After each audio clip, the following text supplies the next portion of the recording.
Bonjour les cinquièmes. Aujourd'hui, on va parler de l'estimation. L'estimation, c'est pas vraiment une leçon toute seule, mais c'est comme une idée d'exercice ou bien une demande qui est reliée à n'importe quelle opération. C'est-à-dire, tu peux avoir une estimation en faisant l'addition, la soustraction, la multiplication, la division, ainsi de suite. On suit toujours les mêmes étapes qui ne changent pas. L'estimation, c'est pas comme l'approximation. Elle est un peu similaire, mais elle est différente. Pour estimer, ça vient du mot même estimation, c'est comme un jeu des cartes. Je ne sais pas si vous le connaissez, mais on donne une valeur qu'on peut calculer oralement.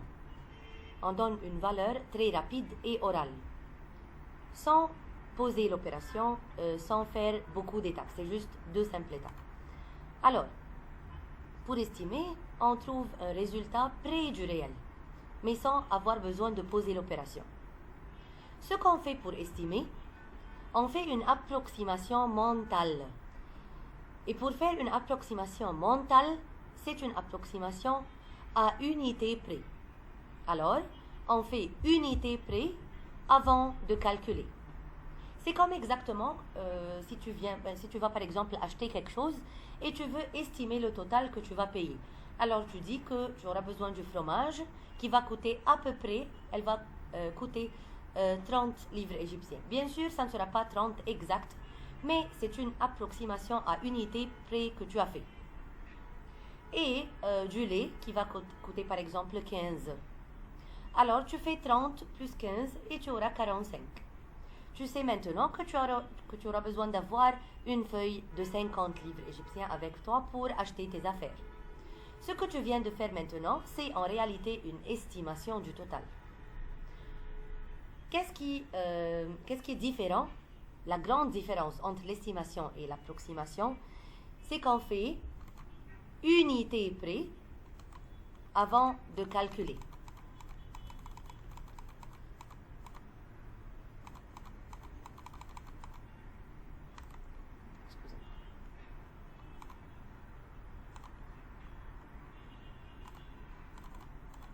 La grande différence entre l'estimation et l'approximation, c'est qu'on fait unité près avant de calculer. Qui m'a dit de faire une approximation à unité près? Personne. C'est juste le mot estimation lui-même signifie de faire unité près pour chaque nombre avant de calculer, quelle que ce soit l'opération que je vais faire. Alors, essayons maintenant par exemple avec la multiplication, avec le fois. J'ai 5,7 fois 3,2. Il me dit donne une valeur estimée. Alors je dis 5,7 à peu près c'est 6. Si vous remarquez, j'ai fait une approximation à unité près, sans être demandé automatiquement. Le 3,2 devient 3. Je fais 6 fois 3, ça me donne 18. Est-ce que le résultat égale 18? Non. 18, c'est la valeur estimée. 18, c'est la valeur estimée. Par contre, si j'essaye de calculer le produit exact, je suis obligé dans ce cas-là de poser l'opération.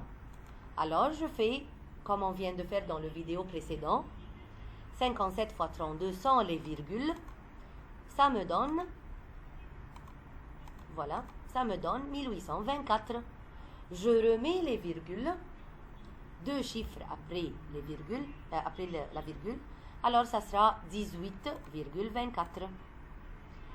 Est-ce que, il me demande toujours, est-ce que le résultat est acceptable? Cela veut dire, si on compare le résultat réel avec le résultat estimé, est-ce que les deux réponses sont proches? Je remarque ici que oui, les deux réponses sont très proches. En fait, si je fais unité près pour le 18,24, je vais obtenir 18. Alors, essayons encore une fois un autre exemple. Si je te dis 6,9 fois 10,1, pour donner une valeur estimée, je vais dire 6,9, ça veut dire à peu près 7. 10,1, ça veut dire à peu près 10. 7 fois 10, c'est 70. Encore une fois. Cette fois-ci, on va prendre un exemple avec l'addition. L égale 52,3723 et M égale 21,7494. Il me dit estimer la valeur de L plus M. Je vais dire 52, blablabla, c'est-à-dire à peu près 52. 21, blablabla, c'est-à-dire à peu près 22. 52 plus 22, ça me donne 74. Par contre, si je veux calculer le résultat réel en haut, ici, si je pose l'opération, j'allais avoir 69,69. Vous pouvez l'essayer maintenant avec le bic et le papier chez vous à la maison et dites-moi le résultat que vous avez eu. De même, si ici on remarque, si je veux faire le résultat exact, ça sera 74,121. Dans les deux cas, si j'essaye de faire une approximation unité près, j'aurai le même résultat. Cela veut dire que le résultat estimé est acceptable. Il est très proche du résultat réel. Alors, pour réviser, pour donner une valeur estimée, ce que je fais, c'est que je fais une approximation à unité près avant de calculer. C'est tout. Et tu peux avoir une estimation soit avec le fois, soit avec le divisé, soit avec le plus ou bien le moins. Toujours les mêmes étapes. Tu approches chaque nombre unité près avant de calculer. C'est tout. Merci pour votre temps et au revoir.